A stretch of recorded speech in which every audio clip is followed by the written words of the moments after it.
Halsall, and here's what's ahead for you on 7 News tonight. Killed by his own brother-in-law on the 10th. We'll tell you about the demise of Andrew Flores. And a cop in quarantine tonight after he politely skipped across the border to the Cheddar Mall side. Plus, a man kills himself after the police warn him about face masks. But his father says that's not the whole story. Also, actress Indira Andrewan. New pictures of her lighting up Venice. These stories and much more ahead on 7 News tonight, so please stay tuned.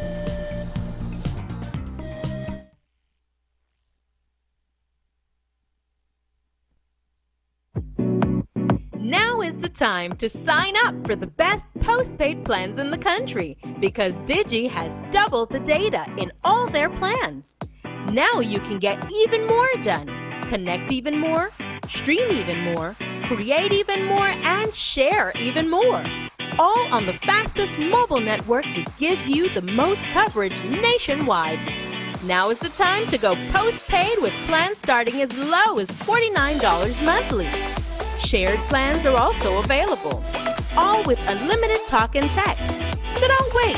Hurry over to your nearest Digi store to sign up today. Enjoy double the data in all postpaid plans only with Digi.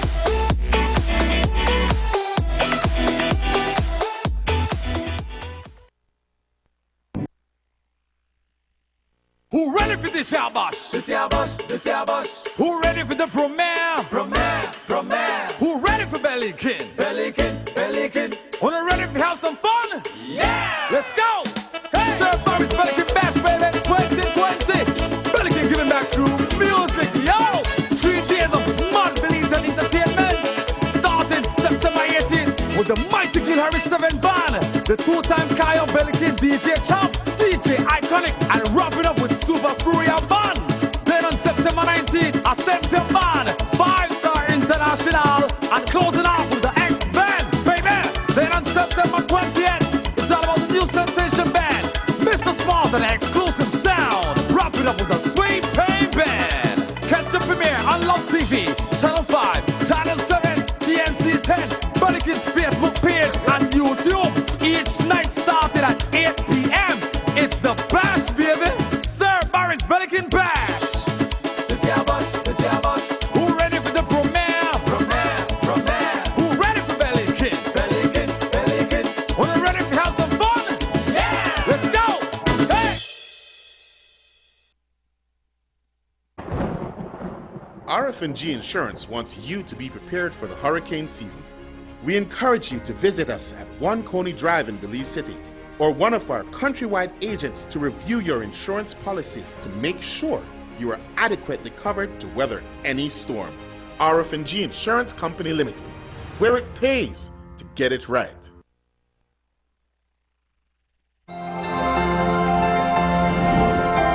We continue to serve you.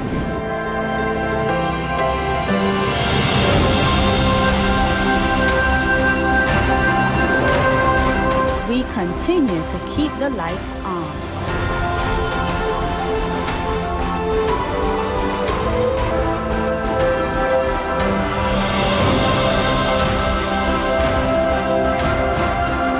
We continue to care.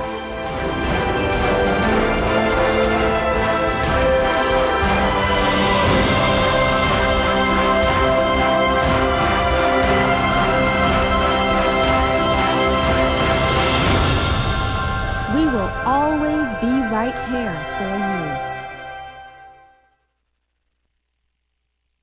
Ready and comfort.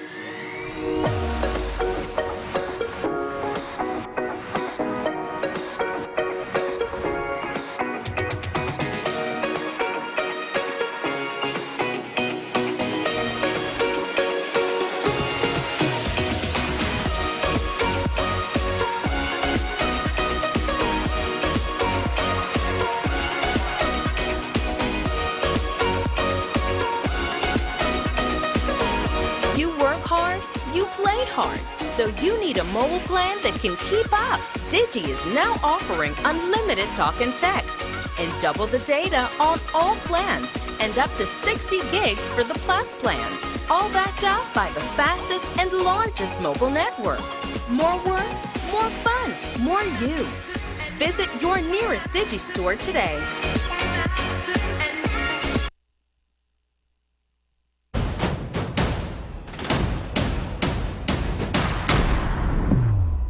We need to start to open up new markets, export markets, so that we can start to produce more and export more rather than import foods. Let us eat what we produce and produce what we eat. As the proud representative of over 7,500 Belizeans who dwell in mostly rural communities and who depend on the land and on farming for their livelihood, I am happy to promote this policy because it will be beneficial for everyone, from the small farmer to the large. The People's United Party is committed to work with all our farmers to increase our productivity at the farm level, improve with processing, packing, and assisting with marketing of our products externally.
Tonight, a second man from Dangriga has been killed in the city in 3 days. 34-year-old Andrew Flores, a cousin of the city's last murder victim, Ricky Miguel, was not shot but stabbed to the throat in a family feud that proved fatal. This morning, I spoke to his common-law wife, who says that it happened right in front of her as she cradled their infant son. This is the apartment complex where last night 34-year-old Andrew Flores met his end, allegedly at the hands of his brother-in-law. A brother-in-law who earlier that afternoon brought home a man who Andrew had to send away. And this morning, his common-law wife, who preferred to appear off camera, told us about the tense confrontation that led to his murder. So my boy tell her, he said, I just said that under the plot against me if you kill me. So shortly after that, my mom had my baby, and when he come inside, my boy take the baby from my mom, he kissed the baby, make my mom kiss the baby, and shortly my brother with Phil Fisher come upstairs and take the baby for he and hand me the baby. So more than less, actually, I figure like something may happen. He made a drink and thing, but he tell my mom how it's be the last one, and he not trouble nobody. So, and after that, so Sprat tell her, Sprat tell her, can you nickname the Sprat? So Sprat tell her, if I want to kill you, I could kill you right now. And he had out a sharp object from his right pocket and stab her in the neck. So after when he don't get the stab, he hold the neck right by us and gone in a bathroom. I couldn't get up and do anything because I had the baby in my hand, and Mama had to go behind her because he shut the bathroom door and Mama opened it, and she made try to talk to him, but he never made an answer. Then Mama managed to come out. Outside and like try to talk to one thing, but he never made an answer because they don't made the bleed from the neck, from his mouth, and he made it come out through his nose. And he just dropped on the ground. Susanna Fisher says that the man her partner sent away was meant to play a role in his death. They made a plan for the whole day.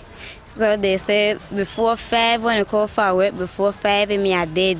Well, we had plans and everything, but unfortunately it never did work out. He had plans to marry me, make we go and move and enjoy we life and start fresh. I know I have to raise the baby by myself, and you know, it make no sense because nothing will come out of it. Cherise Halto, 7 News. As you saw, he was the father of 1 child. Police are seeking Whitfield Fisher for questioning. On Wednesday, we told you about a deadly shooting which the Commissioner of Police chalked up to a, quote, man issue. It happened on Whistling Duck Lane and left 35-year-old Talia Westby injured and her boyfriend, 26-year-old Ricky Miguel, dead. And tonight, 22-year-old Leroy Bardales has been remanded to the Belize Central Prison on charges of murder and attempted murder, dangerous harm, and deadly means of harm against Westby and Miguel. Police say that Bardales, also known as Boots, rode up to the green Ford Escort in which the couple was sitting, pulled out a firearm, and fired several shots toward them. The gunman then rode off on a bicycle. Bardales has a charge of attempted murder pending a trial that has already been committed to the Supreme Court. No bail was granted because these are firearm offenses. Bardales is due back in court on November 9th, 2020. He is reportedly a relative of the deceased. In other news, a police officer is in a government quarantine center tonight after he allegedly jumped the northern border yesterday, around midday. PC Romer Mesa, who is from Pachacan village but is stationed in Benque Viejo, is accused of driving his tinted vehicle right across the Chactamal Bridge straight into Chetumal. And for what? The commissioner says the constable went over to buy some auto parts. PC Mesa had departed Belize via the northern border and went over to Chetumal. I quickly asked what was the reason for his departure and who had sanctioned that departure, and was told by the regional commander that no one sanctioned the departure and the constable may have gone over to Chetumal in search of some vehicle parts. Well, you would know that the border is closed, save and except for certain transactions, i.e. goods or persons who are coming in from emergency medical treatment and these sort of things. And based on that, I directed the Northern Regional Commander that upon Mesa's return to the country, that he be detained and placed in quarantine. And as soon as his quarantine period is over, then he will be charged for illegally departing the country under the quarantine regulation. So he is currently in mandatory quarantine. Sir, this seems like an egregious violation. I understand he went across in a tinted vehicle, and solid reports say he was in uniform, although he wore slippers with his uniform pants. He's actually working in Benque. And from what I'm told, he had recently reported off duty in Benque, and he went straight over to Chetumal. And like you rightly said, it is an egregious breach of discipline. I'm certain that you want to say, man, are you out of your cotton picking mind? Yeah, indeed, Jules. I can tell you, policing in this era is extremely difficult. We do have members of the security forces who are equally as culpable as that fraction of the member of the public. And so we, as the police, we have to ensure that we are fair in the execution and the application of the law. And so when we have members who violate, then we have to deal with them. Mesa will be swabbed next week, and if the test is negative, he will be charged. If positive, he will remain in quarantine until he is recovered, and then he will be charged. He will also face disciplinary charges. Mesa joined the department earlier this year. Another man died from COVID yesterday, bringing the total number of deaths to 19. And there are concerns at the KHMH because he was in the intensive care unit and not the COVID unit before he tested positive for COVID-19. During this time, some medical staff there, they may have been exposed. He was on a ventilator, but yesterday his health took a terminal turn for the worst. So far, 13 men have died from COVID, 19 compared to just 6 women. The latest batch of 317 tests came out with 34 more persons positive for COVID-19, bringing the total since March to 1,399 with 1,020 active cases. The new case includes 3 from the Corozal district, 2 from Pachacan village, and 1 from Concepcion. There was only 1 from Orange Walk town. In the Belize district, 11 cases were identified, 5 from San Pedro, 1 from Kikocker, 3 from Belize City, and 1 from Shaibe, and 1 more from San Ignacio, who is currently hospitalized at the KHMH. In the Cayo district, there were 90 new cases, 5 in Belmopan, 4 in San Ignacio town, 1 in Santa Elena, 7 in Benque Viejo, 1 in San Jose Socots, and 1 in Camalode village. And we take a break now. When we come back, we'll tell you all about what may have been the last day of registration, and good news for the San Francisco schools in Orange Walk that got their computers stolen.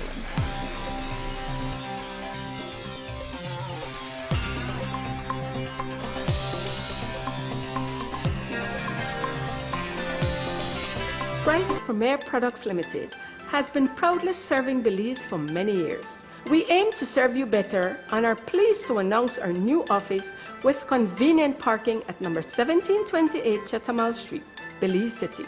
Here, you will find our Price Smart outlet opening on weekdays from 8 a.m. to 5 p.m. Be impressed with the variety of quality branded products such as Pampers, Always, Tide and Downy, Del Monte, DAC, Vigo and Alessi, Duracell, Crystal Farm Cheese, Linda Powdered Milk, Great Lakes Pork Tails, Ground Coffee, Authentic Gillette for men and women. We distribute many of the world's top and finest brands to supermarkets and stores nationwide. For authentic brands and quality products, visit us today. Price Premier Products Limited, importer and distributor of fine quality products. Are you a good essay writer? Then here's your chance to win cash prizes for yourself and your school. Belize Electricity Limited invites all primary school students in standards 4, 5, and 6 countrywide to join our 2020 Safety and Health Week Essay Competition. To participate, write your essay with what our 2020 theme means to you. Let's do our part to control this pandemic. Wear masks, wash hands, avoid crowds. Your essay must be original with a maximum of 400 words. Your essay scores will be based on creativity, grammar, and overall interpretation of the theme. Visit our BEL Facebook page for more information on submission guidelines. You can submit your essay to safety@bel.com.bz. Each winner will receive $500 cash, and the schools from which the winners are selected will receive $5,000 towards COVID-19 relief programs for students. Deadline for submission is Friday, September 18. It's time to get creative with BEL's Safety and Health Week Essay Competition.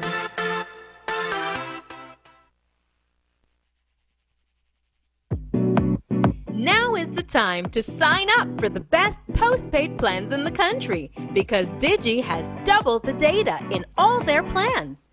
Now you can get even more done, connect even more, stream even more, create even more, and share even more. All on the fastest mobile network that gives you the most coverage nationwide. Now is the time to go postpaid with plans starting as low as $49 monthly. Shared plans are also available, all with unlimited talk and text. So don't wait. Hurry over to your nearest Digi store to sign up today. Enjoy double the data in all postpaid plans only with Digi.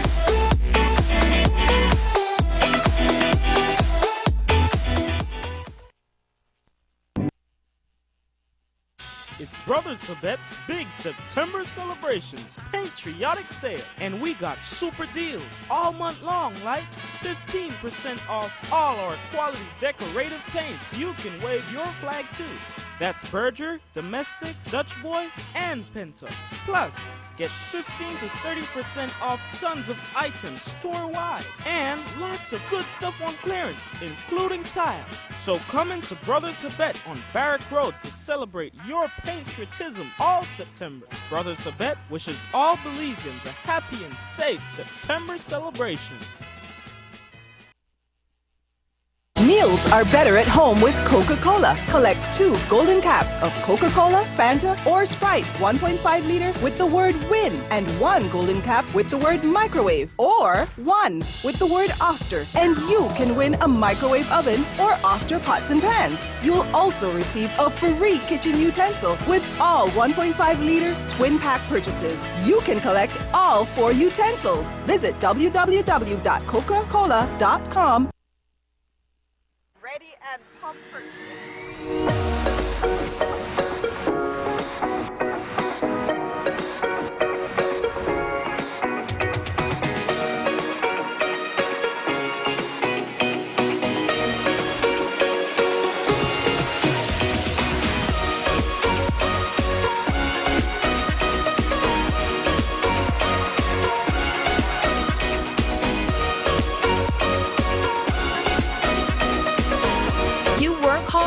You played hard, so you need a mobile plan that can keep up. Digi is now offering unlimited talk and text and double the data on all plans and up to 60 gigs for the Plus plans, all backed up by the fastest and largest mobile network.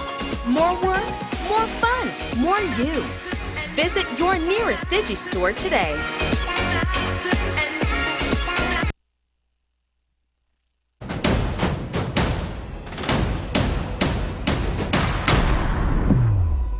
The Belizean people will grow more vegetables, more onions, tomatoes, potatoes, broccoli, chaya, lettuce, and callaloo. The Belizean people will improve the quality of milk, cheese, ice cream, and yogurt. The Belizean people will process more grains, rice, corn, soybeans, beans, black-eyed beans, and sorghum.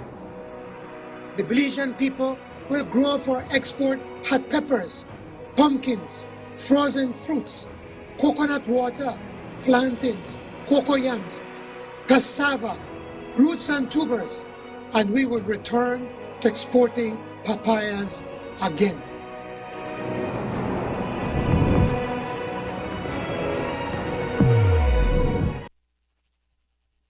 I'm Chef Sean Quillen, and I got a nice surprise for you today. Take your cooking skills to a whole new level with Glazed Out, TNC's first ever cooking show with culinary expert Chef Sean Quillen. Tune in every week for exciting Belizean cuisine and some of Belize's biggest names in culinary art and culture, and watch as they create unique and delicious meals that will surely excite your taste buds. Glazed Out in the kitchen with Chef Sean. Belizean food, how another level. Premiering only on TNC 10.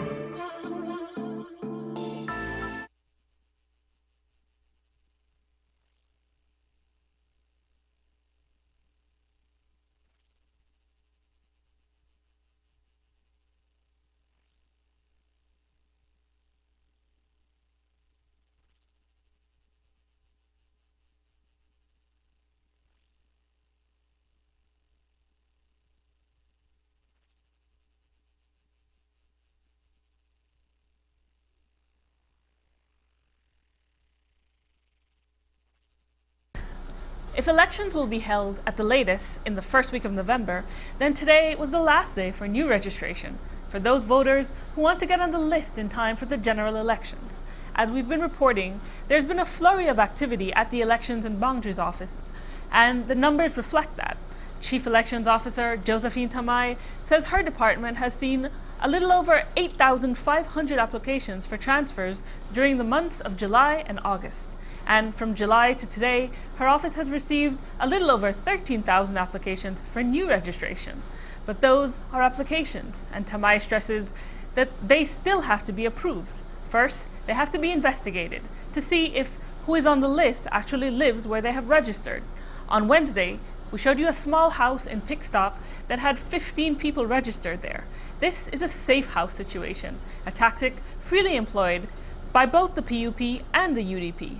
As for today, what may be the last day, she says all offices have been busy, but staffers are obligated to attend to all persons who got into the line before 4:30 p.m. Tamai stresses that she cannot say today is the last day to register before general election, but no date has been announced for the general election. But it was extended to today because of the public and bank holiday. A 34-year-old woman from the Orange Walk district was shot last night in a strange and currently unexplained incident. Tonight, she's recovering from a gunshot injury to her left wrist. Lanier Campos, a resident of Avocado Street in the Trial Farm Village, reported to police that at around 11:35 p.m., she went to deliver some food to her female neighbor, who lives on the same street. But as she arrived in front of her neighbor's home, she heard gunshots and spotted a slender man wearing black clothing, a mask, and a hoodie over his head. He suddenly appeared in front of her, and she ran, and that's when she felt a burning pain to her left wrist. Fortunately, she managed to escape without suffering any further injuries. No one else was hurt, and when police canvassed the area for evidence, they found a bullet hole in one of the walls of the house belonging to the neighbor who Campos was attempting to visit. Another bullet hole was seen on the nearby hot dog cart. 8 expended 380 shells were retrieved on the street side, and reports are that police have detained 1 suspect. Earlier in the week, we told you about the 2 days of robberies that saw 11 relatively new Dell computers stolen from Orange Walk San Francisco RC School. It was a huge setback to the school's distance learning plan, with the computers being the essential means by which teachers send out materials and communicate with their students. Principal Percival Gideon pleaded with the community to report any suspicious activity concerning computers or computer parts. Tonight, it seems those pleas have paid off, with the return of 10 of the 11 stolen computers having been recovered from the residents of a home on Monkey River Street in the town. No charges have been announced yet. Looks like a happy ending for the school and an extra push for students to focus on distance learning as they prepare to return to the classroom. In Belize, the 10th of September is the Battle of St. George's Key Day, usually a day of good vibes and revelry marked by dancing in the streets. But it's also World Suicide Prevention Day, a day to encourage depressed people to seek help and not take their lives. But that message did not get across to 26-year-old Morgan Francisco, who took his life in a shocking and distressing encounter with police. I found out more today. 26-year-old Morgan Francisco Jr. took his own life yesterday after police caught him standing on the street side without a face mask. It's a suicide that shocked his neighborhood, an extreme reaction apparently triggered by the prospect of punishment for this particular SOE violation. But Francisco's father, Morgan Francisco Sr., says that his son's depression and resulting paranoia went deeper. Also mental health, depression, frustration, economic positions. What happened, he broke up with the girl. He had the love for the children the girl have, and the kids were never really his, but he had the love for them.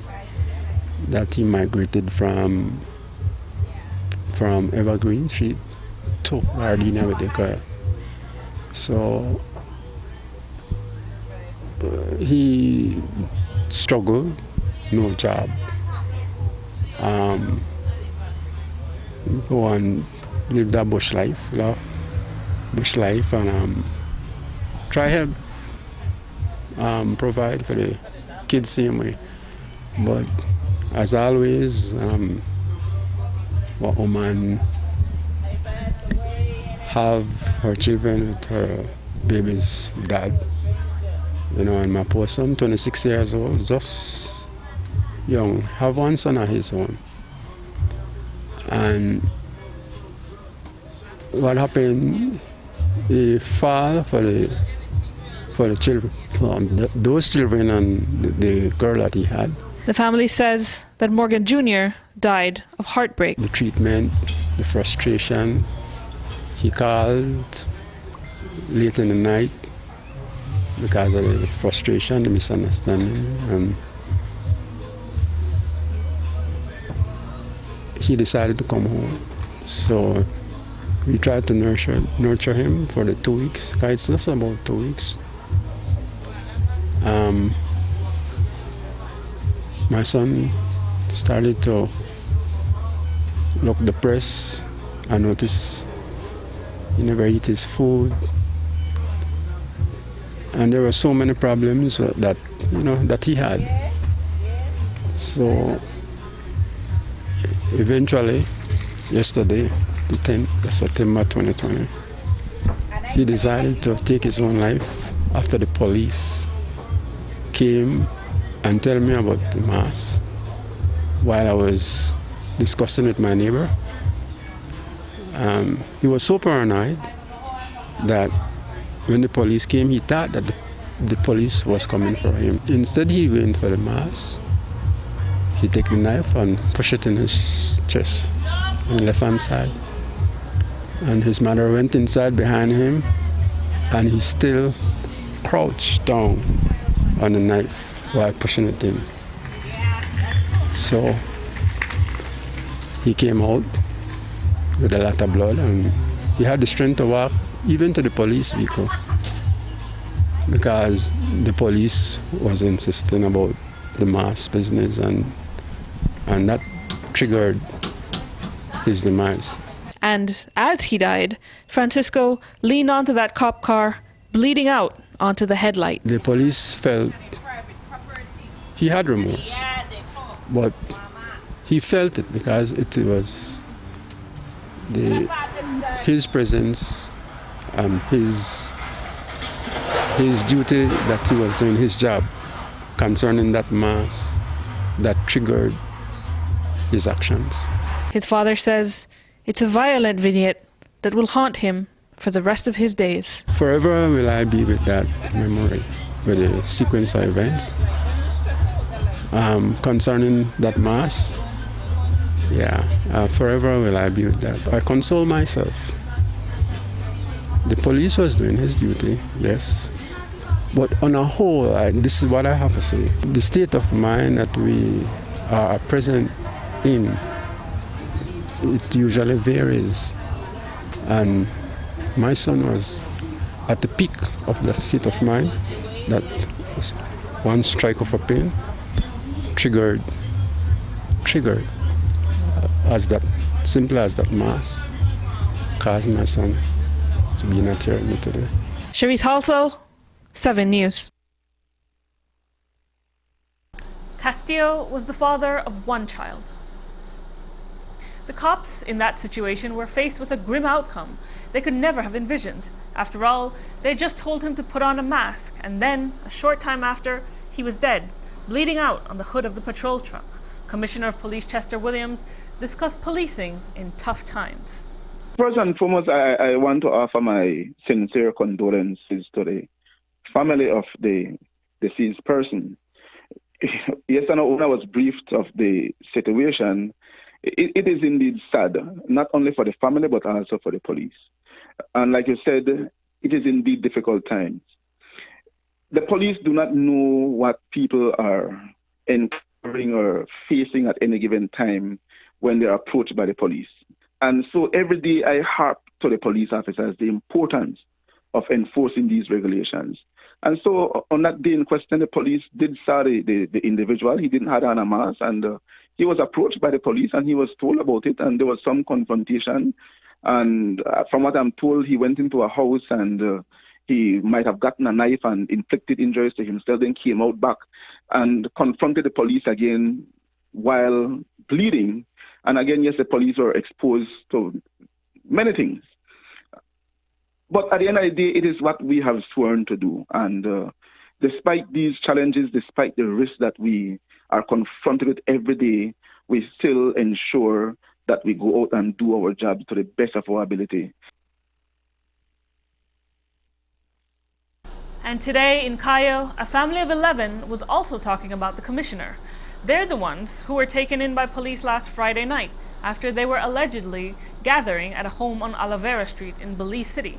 The cops say that 3 of the partygoers should have been in mandatory isolation because they tested positive for COVID-19. 3 days ago, the commissioner minced no words when he described what penalty he feels all the partygoers should have faced. And, the police should have flagged them. They should have flagged them. But they weren't flogged. 11 of them were put into quarantine in Cayo, and now they have tested negative. But what happens for them next is still the source of confusion. And we spoke to one family member today, Brittany Belisle, who was the birthday girl at last week's party. She said that they are still in quarantine at the Victor Galvez Stadium and claim police are mistreating them. Well, we're still not standing now after the center. We get our first test today, so we're negative, right? We get it early this morning. Now they call to us, so officer called to us, said Chester send a message to tell we, talk to we stuff, because first, the first officer said Chester said, go on the stuff ready when we're not court. So we try to explain to them, why are we going to court for a crave for we luggage? Why are we not crave with a court for? What are the procedure of quarantine? The one test then I go home, or the one test then I go to Belize. So we try to ask them, what are the understanding of this? We try to get the understanding of this. Now, our next officer come and say, packing the things because I believe in the way, and then they talk about bring pepper spray and walk up weed. Guess that they follow what Chester say. So no, right now because we feel like they really violate we.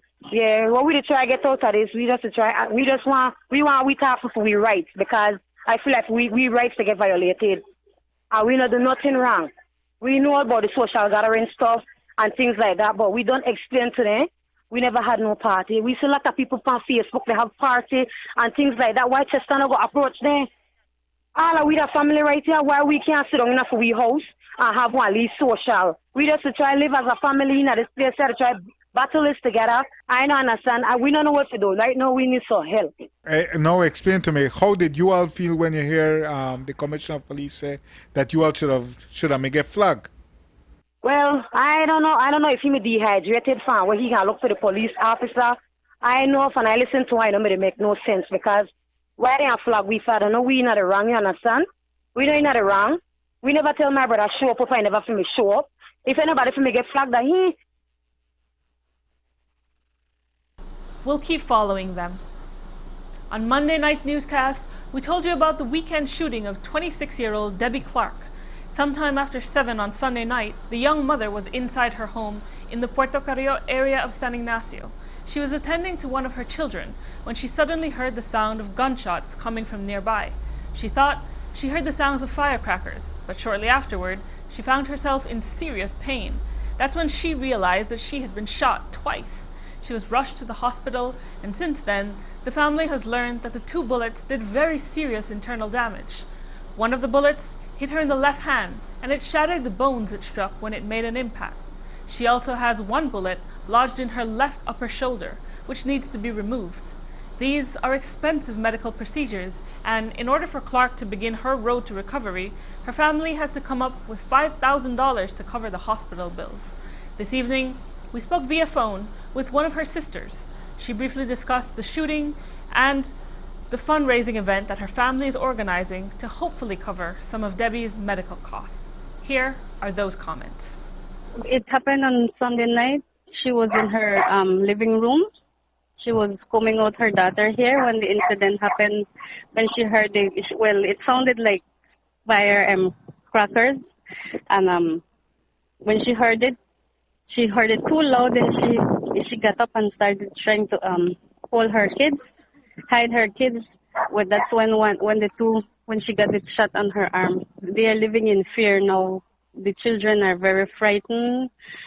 They're always crying. She has 3 children, and they're all frightened herself. And she also has her sisters living in the same yard.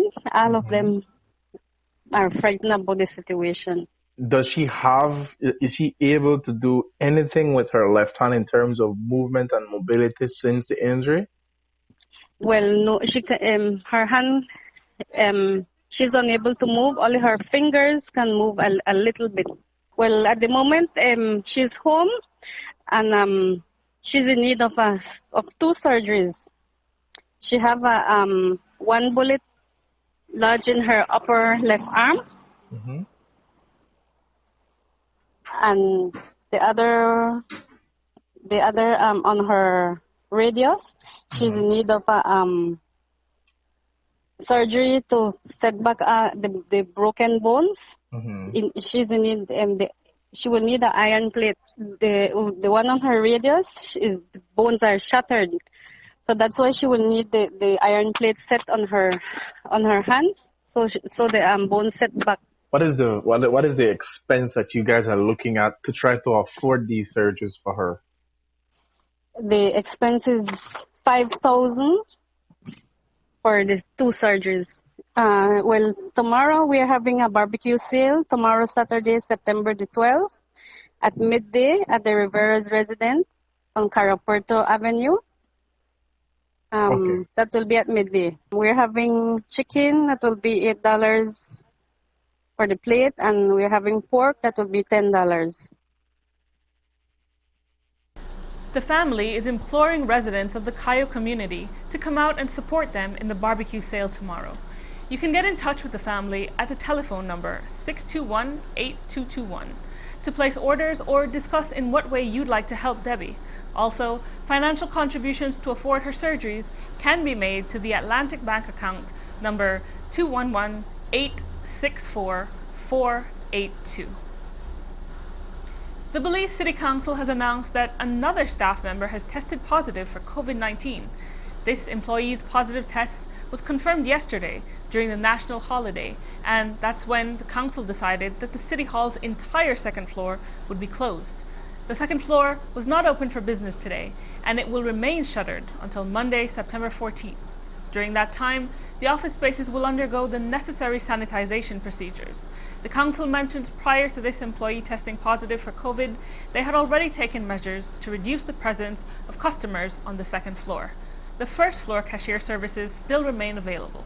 As viewers are aware, this is the 3rd City Council employee to test positive for the virus. 2 weeks ago, the mother of the second COVID positive employee, who was in her 50s, passed away from the virus. And back in April, the council's well-known and loved employee, Hubert Pipersberg, became Belize's first COVID-19 casualty. Tonight, a 55-year-old woman from Unity Street in Belize City continues to recover from burn injuries she suffered while trying to prevent her family's home from completely burning down yesterday. Reports to 7 News is that a cement bungalow house unfortunately caught fire, and in order to put out the blaze, Elsworth Powell and her neighbors had to use buckets of drain water to stop it from consuming the rest of the house. In putting the fire out, however, Powell suffered burn injuries. She had to be rushed by a responding ambulance for medical attention shortly after putting the blaze out. The fire reportedly started from the mattress. And we've got more news ahead, including an update on Belizean actress Indira Anjuin as she lights up Venice.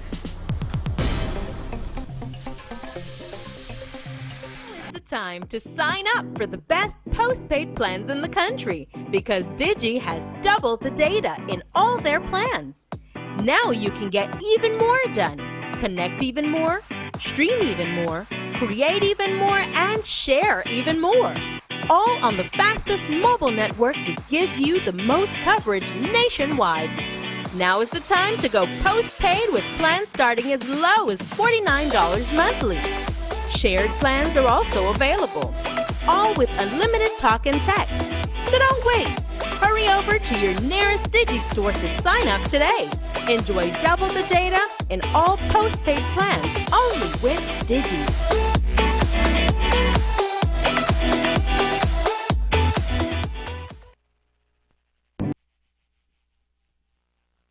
Who ready for this yabash? This yabash. Who ready for the premiere? Who ready for Bellykin? Who ready to have some fun? Yeah! Let's go! Hey! Sir Bobby's Bellykin Bash Baby 2020. Bellykin giving back through music, yo! 3 days of mad Belize and entertainment. Starting September 18th with the mighty Gil Harris 7 band. The 2-time Cayo Bellykin DJ Chop, DJ Iconic, and wrapping up with Super Furia Band. Then on September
While the history of the so-called Battle of St. George's Key may never be well settled, the date on which it is commemorated, the 10th of September, is written on the cornerstone of Belizean history.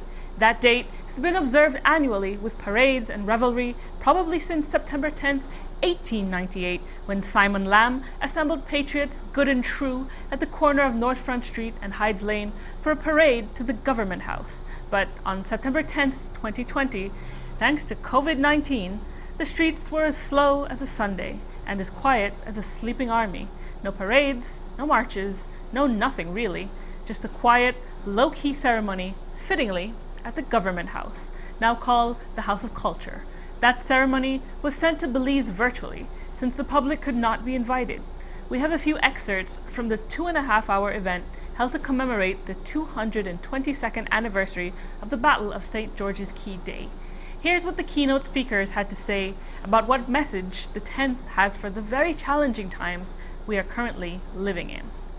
Belizeans, we know that in the midst of this immense social, economic, and health emergency, we must continue to practice the urgency of service, the urgency of love for others.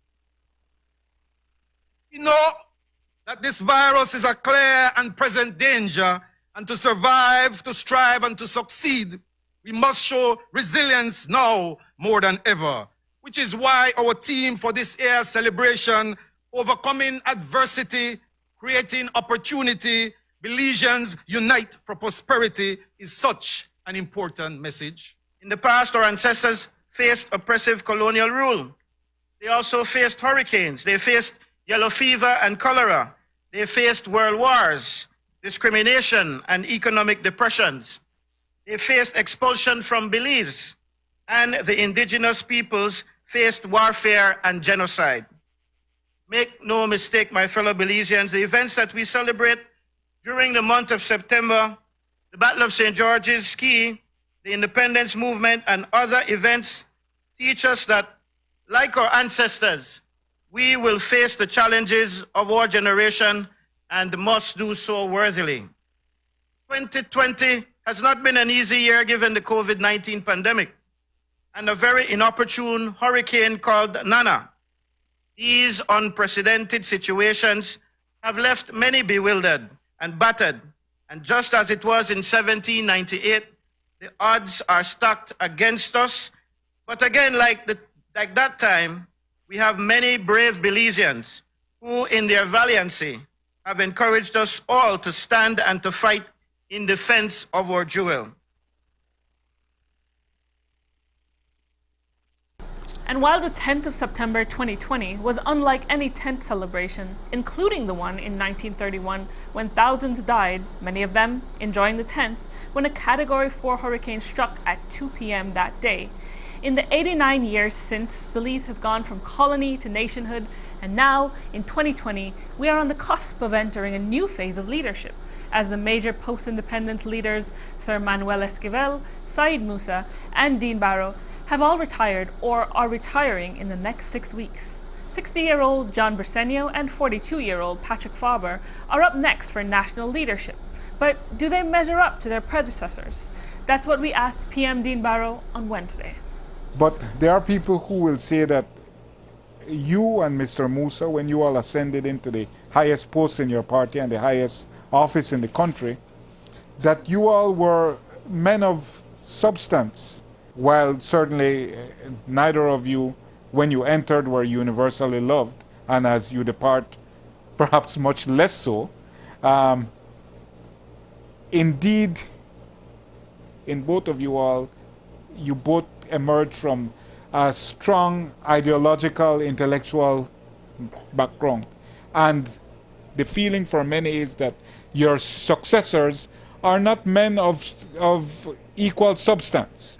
Well, I don't know that I agree with that. Perhaps neither one has had a chance to prove his mettle in quite the way that applied to Said and to me.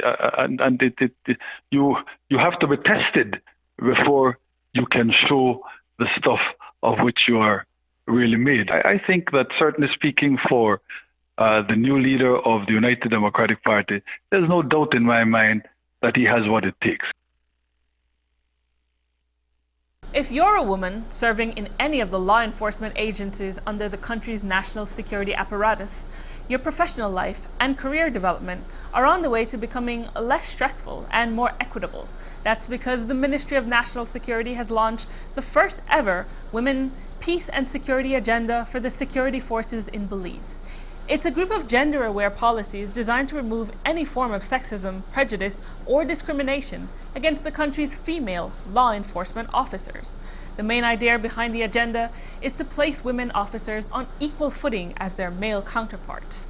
According to government, the agenda aims to, quote, empower women as equal partners in the development of a prosperous and stable Belize, especially in achieving our national security goals, end quote. It was launched virtually this morning, and with the help of the government press office, here's what the Minister of National Security had to say about the agenda. The government of Belize puts forth its implementation of the first ever Women, Peace and Security agenda for the security forces of Belize. Through this initiative, we aim to promote gender equality, women's empowerment, and women's rights in our internal actions, as these are at the core of our values. Investing in women's empowerment is not only a question of fairness, as economic gains from empowering women are substantial. Gender equality is a prerequisite for peace, security, justice, and sustainable development, all of which positively influence our global, regional, and national economies. Belize will, therefore, actively promote gender mainstreaming as a key strategy, together with gender balance and specific actions to achieve gender equality and women's empowerment in all areas of national security by ensuring the integration of a gender perspective through all policy frameworks. Within this Women, Peace and Security agenda, there are three main priorities. Firstly, we have put emphasis on our efforts to increase women's participation and leadership within the security forces. It is important to ensure that women can equally and equitably participate in all facets of the security sector. Secondly, we have prioritized action against sexual and gender-based violence in the security forces.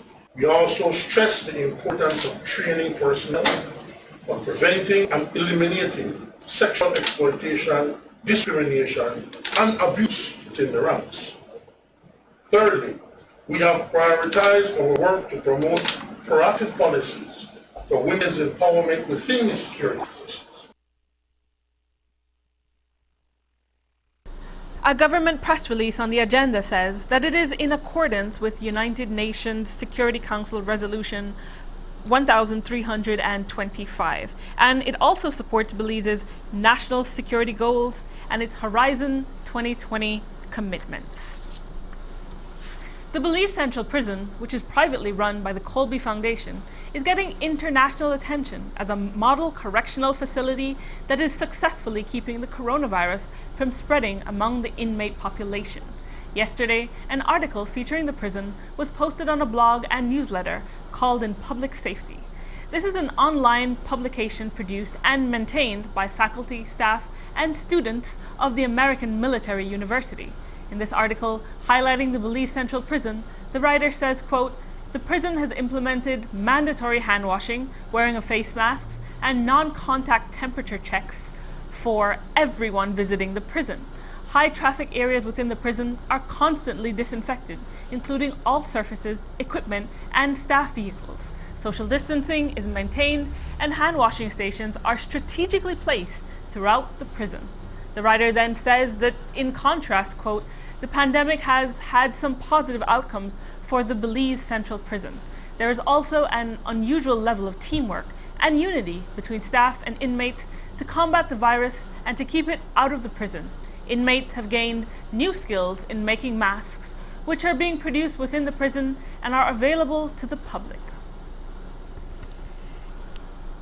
Earlier this week, we told you all about Indira Andrewen, the Belizean actress who stars in Selva Trágica, a Mexican film that is being featured at the Venice Film Festival. Well, Andrewen has been lighting up Venice, and today got a nod from an Armani Instagram page. As we've told you, the Belizean beauty is nominated for Best Actress at the Venice Film Festival for her role as Agnes, a Creole girl with a mystical secret in the Mexican film Selva Trágica. The festival's official award ceremony takes place tomorrow. We'll let you know if the budding starlet brings home the statuette on Monday. And that's all we have for you on 7 News tonight. Thanks for watching. I'm Cherise Halsell. You can see a stream of the news at 7newsbelize.com and on our Facebook page. Remember to wash your hands, keep social distance of 6 feet, wear a mask, and stay home as much as possible, because the virus doesn't move unless you do. Stay safe and join Indira Craig back here on Monday. Good night and have a great weekend.